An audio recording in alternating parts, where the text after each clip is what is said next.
பரீட்சை எழுத பெர்மிஷன் கிடைச்சிருச்சு. அதுக்கப்புறம் அதுக்கப்புறம் நல்லா படிச்சு ஃபர்ஸ்ட் கிளாஸ்ல பாஸ் பண்ணணும். உனக்கு இருக்கிற அறிவுக்கு நல்லாவே ஃபர்ஸ்ட் கிளாஸ்ல பாஸ் பண்ணுவேன். அதுக்கப்புறம் அதுக்கப்புறம் நல்ல வேலைக்கு போகணும்.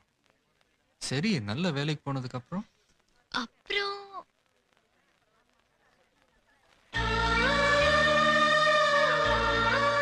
அப்புறம் கல்யாணமா?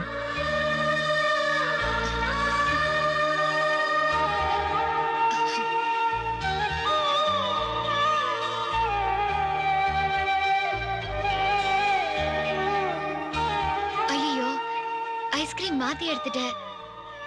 இன்னொரு கப் சொல்லட்டுமா? எதுக்கு? உனக்கு. எனக்கு இது போதும்.